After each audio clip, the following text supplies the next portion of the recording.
नमस्कार, मैं doctor Kamaljeet Kaur Mehta, associate professor, department of home science, government girls college, विपार city, Rajasthan. आज आपके साथ जिस विषय पर चर्चा करने जा रही हूँ, वो एक फाइबर है और वो फाइबर जो है जिसका नाम नायलॉन है और ये नायलॉन जो है, ये एक संश्लिष्ट रेशा है। इससे सबसे पहले जब हम इसको वर्गीकृत करते हैं, तो सबसे पहले ये कृत्रिम रेशों में आता है क्योंकि ये प्राकृतिक रूप से उपलब्ध प्रकृति में उपलब्ध नहीं है। दूसरा इसको हम जो है संश्लित रेशे इसलिए कहते हैं क्योंकि संश्लित रेशा जो है ये जो है इसमें सिंथेटिकली इसको बनाया गया है। इसमें किसी भी तरह का कोई भी नेचुरल प्रोडक्ट नहीं होता है। ये ऑक्सीजन, हाइड्रोजन, कार्बन और नाइट्रोजन से बनता है और इसमें जो है इस ये जो रेशा है, ये रेशा जो है इसे हम ताप सुन्मे तंतु भी कहते हैं। ताप सुन्मे तंतु इसको इसलिए कहा जाता है क्योंकि इसकी इसे एक विशेष ताप पर इसकी आकृति और इसके आकार को स्थिर कर दिया जाता है। ये रेशा जो है इसको जादुई रेशा भी कहा जाता है क्योंकि ये जीवन को सुगम बनाने के लिए आप जानते हैं कि जितने भी सिंथेटिक रेशे जो होते हैं उनका रखरखाव बहुत ही आसान होता है, बहुत ही आसानी से जो है उनको धोया जा सकता है, उनकी धुलाई की जा सकती है, आसानी से ये सूखता है, आयरन करने की भी ज़्यादा ज़रूरत नहीं होती है, ड्यूरेबल भी बहुत ज़्यादा होते हैं और बहुत ही ईज़िली इनकी केयर की जा सकती है। इसलिए कहा जा सकता है कि ये व्यस्त जीवन के लिए जो आजकल की इतनी जो भाग-दौड़ है, उस तरह की जो ज़िंदगी के लिए ये एक तरह का वरदान स्वरूप माना गया है। इसके इतिहास की अगर हम बात करें, तो नायलॉन जो है ये एक company E I DuPont de Nemours and company जिसमें डॉक्टर वेलोवर और कैरोथर्स जो थे, उनको इसका क्रेडिट या श्रेय दिया जाता है। इसमें जो बेसिक जो साइंटिफिक इसमें जो रीज़न जो था या जो एक जो तत्व जो था उसको पॉलीमराइज़ेशन कहते हैं, बहुलीकरण जिसे कहते हैं, कि एक अणु जो है और मॉलिक्यूल्स जो हैं, वो सीरीज़ में जुड़ते जाते हैं और मिलकर एक जायंट मॉलिक्यूल बनाते हैं। उसी पर जो है ये आधारित है और ये जो पॉलीमर्स जो होते हैं, इसके घोल को छिद्र में से जब निकाला गया तो देखा गया कि ये बाहर निकल कर सूख जाता है और इसका धागा बनता है। 1935 में पॉलीमर जो है वो हेक्सामेथिलीन डाइमीन और एडिपिक एसिड 2 केमिकल्स का प्रयोग किया गया क्योंकि इन दोनों में ही कार्बन के 6 परमाणु थे।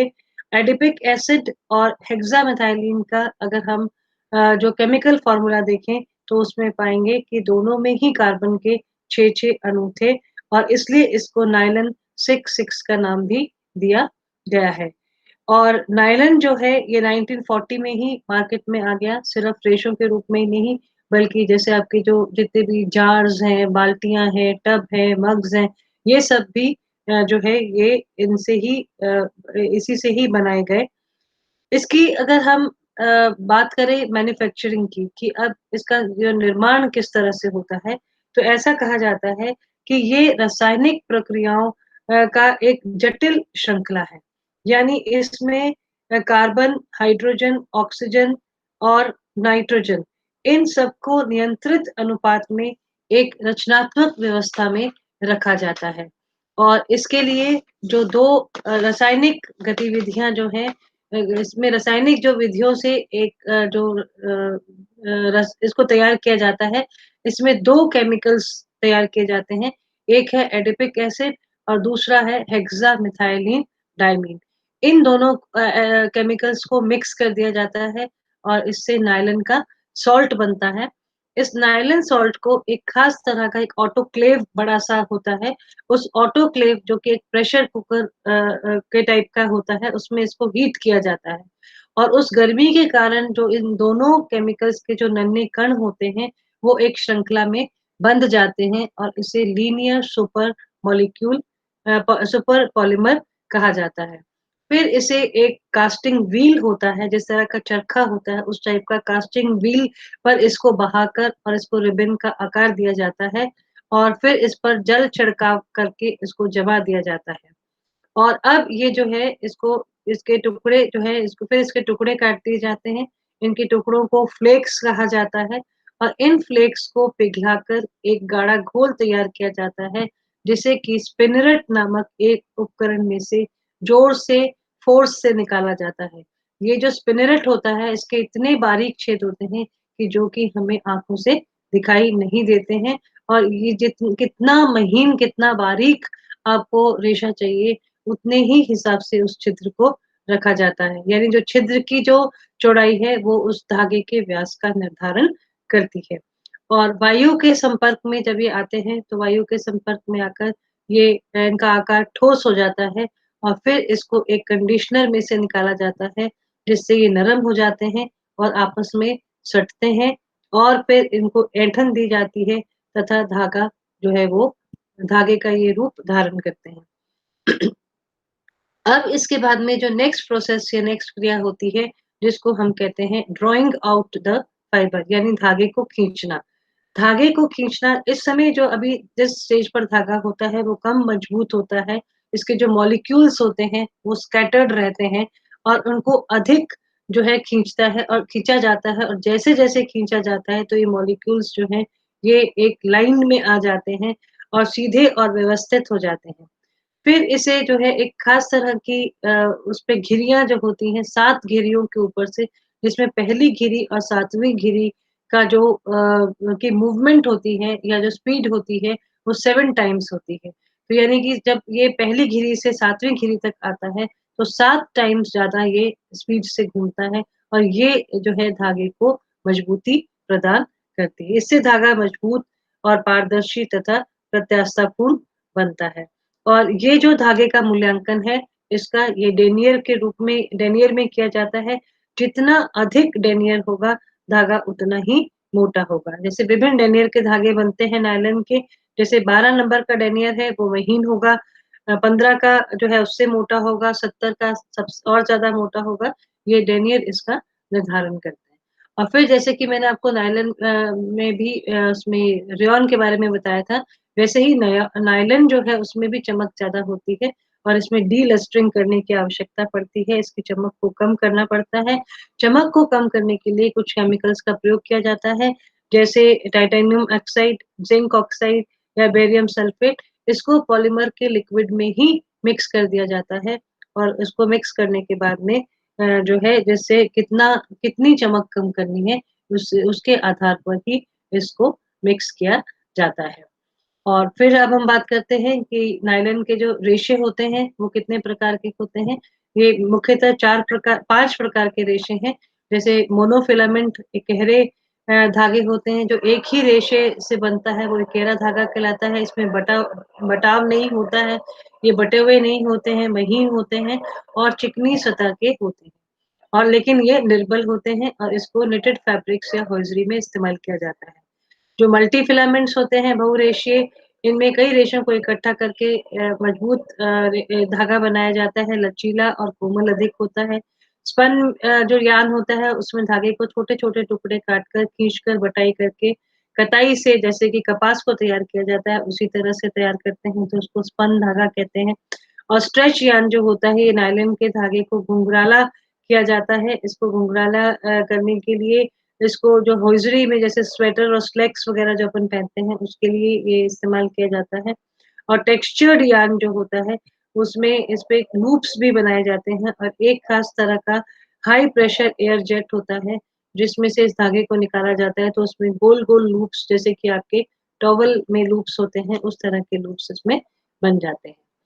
अब हम बात करते हैं इसकी विशेषताओं की, इसकी कैरेक्टरिस्टिक्स के बारे में। संगठन की बात करें, तो ये थर्मोप्लास्टिक और सिंथेटिक फाइबर है, जैसे मैंने आपको बताया हाइड्रोजन, ऑक्सीजन नाइट्रोजन, कार्बन का ये सुनियंत्रित और सुनियोजित जो है रासायनिक यौगिक है और इसलिए इसका जो रासायनिक नाम जो है, वो नायलॉन रखा गया है।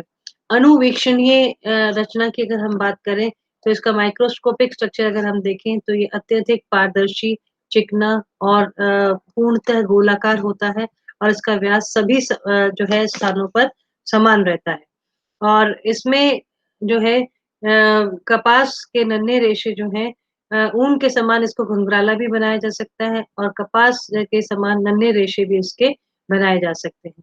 स्ट्रेंथ की बात करें तो ये बहुत ही मजबूत होता है, हल्का होता है, सूक्ष्म होता है, लेकिन फिर भी इतना मजबूत है और इसके लिए इससे इसे पुलोवर्स, कार्डिगन्स और सॉक्स वगैरह में भी बनाया जाता है। इसकी जो तनाव सामर्थ्य होता है, वो काफ़ी अधिक होता है। और इसके कलर और लस्टर की बात करें तो इसकी जो चमक बहुत ज़्यादा होती है, जैसे मैंने आपको बताया, इसकी चमक को नियंत्रित करने के लिए इसमें इसका जो पॉलीमर घोल होता है, पॉलीमाइड घोल होता है, उसमें जो है कई तरह के जो है केमिकल्स मिलाए जाते हैं, जिससे कि इसकी चमक को कम किया जा सके। और इसकी जो है ये इसकी ख़ास बात ये होती है कि इसकी इलास्टिसिटी बहुत अच्छी होती है। प्रत्यास्थता की बात करें तो ये हाईली इलास्टिक होता है और इसीलिए शरीर के उभारों और गहराइयों के अनुरूप अपना रूप धारण कर लेते हैं। इसकी गुड रिकवरी होती है, इलास्टिक रिकवरी होती है, खींचकर अगर आप जैसे आप देखें अगर जैसे आपकी सॉक्स में से अगर कोई धागा खींच निकल रहा है तो उसको खींच के अगर आप वापस छोड़ेंगे तो वो अपना रूप वापस से उतना धारण अपनी ले लेता है। और इसका तनाव सामर्थ्य जो है वो तनाव सामर्थ्य जो है वो भी अच्छा होता है, दबने पर, क्रश होने पर ये वापस इसको अगर छोड़ा जाए तो इसकी फ्रेश लुक देते हैं, इस पे शिकन नहीं पड़ती है। और हीट कंडक्टिविटी की बात करें तो ये these are not good conductors of heat. Nylon का कपड़ा या सिंथेटिक कपड़ा आप अगर गर्मियों में पहनेंगे, तो वो आपको इस शरीर को शीतलता प्रदान नहीं करता है क्योंकि ये छिद्र रहित होते हैं। इनमें घनी और कसी हुई संरचना होती है, इसलिए वायु जो है उसका आना-जाना सही नहीं हो पाता है और इसीलिए इसका प्रयोग हम गर्मियों में नहीं कर सकते हैं। शिकन प्रतिरोधकता की बात करें तो ये क्रीज़ रेज़िस्टेंट होता है, उसको एक हीट पर सेट कर दिया जाता है, एक निश्चित आकार और आकृति में सेट होने के बाद में इसके प्लीट्स और इसके जो है क्रीज़ वग़ैरह जो है वो स्थिर कर दिए जाते हैं। और इससे अधिक अगर आप इस्त्री का हाई हीट का प्रयोग करेंगे, तो ये जो है उसमें पिघलने लगता है। और अवशोषकता की बात करें तो नमी को सोखने का गुण इसमें नहीं होता है। पानी जो है वो चिकनी सतह के सहारे फिसल जाता है, गहराई तक ये भीगते नहीं हैं, लेकिन बहुत जल्दी सूख जाते हैं, रैपिड ड्राइंग होती है और स्पन यार्न जो है वो फिर भी कुछ तरह की थोड़ी-सी एब्ज़ॉर्बेंसी उसमें ज़्यादा होती है। फ्रिक्शन की बात करें तो फ्रिक्शन का अभाव जो है घर्षण से प्रभावित रहते हैं। अधिक घर्षण की इसमें आवश्यकता ही नहीं होती है क्योंकि लंबे रेशों का धागा बनता है और उसमें धूल कण जो है वो टिकते भी नहीं हैं। और फिर इसको जो है धुलाई और इसकी जो वो बहुत ही आसान होती है। धुलाई की बात करें तो धुलाई जो है इसकी बहुत आसान रहती है और इसमें क्योंकि किसी भी तरह का जो है साबुन सिंथेटिक एल्कली या उसका प्रयोग किया जा सकता है आसानी से और इसकी जो चिकनी सतह होती है उसकी वजह से इस पर धूल कण टिकते नहीं हैं। हीट की बात करें तो 482 डिग्री फ़ारेनहाइट पर ये पिघल जाता है और कम पर ये पीला पड़ जाता है और इसकी आयनिंग जो है वो 250 डिग्री फ़ारेनहाइट से ऊपर का प्रयोग नहीं करना चाहिए और इसमें अगर चिंगारी गिरती है, तो ये जलता नहीं है बल्कि उसमें छेद हो जाता है।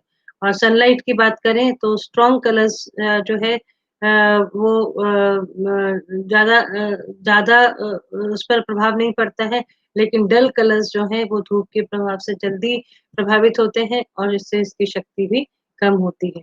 मिल्ड्यू फफूंद और इसका प्रभाव देखें कीड़ों का, तो ये दोनों ही इसको इसको नायलॉन को प्रभावित नहीं करते हैं और ये सूक्ष्म जीवाणु प्रतिरोधक का भी इस पे प्रयोग किया जा सकता है और एसिड और एल्कलीज़ की बात करें, तो एसिड्स जो हैं वो हाइड्रोक्लोरिक एसिड, सल्फ्यूरिक एसिड और नाइट्रिक एसिड से ये नष्ट हो जाते हैं और गर्म हो तो ये समाप्त हो जाते हैं और इनकी रंगों के प्रति सादृश्यता जो है वो अच्छी होती है और वनस्पति और पसीने के प्रति जो है ये इसकी प्रतिरोधकता अच्छी होती है, निर्बल नहीं पड़ते हैं, लेकिन इसके रंग जो है जहाँ पर पसीना अधिक आता है वो वहाँ से इसका रंग जो है वो हल्का पड़ जाता है।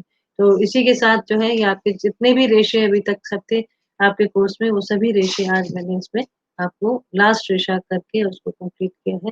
धन्यवाद।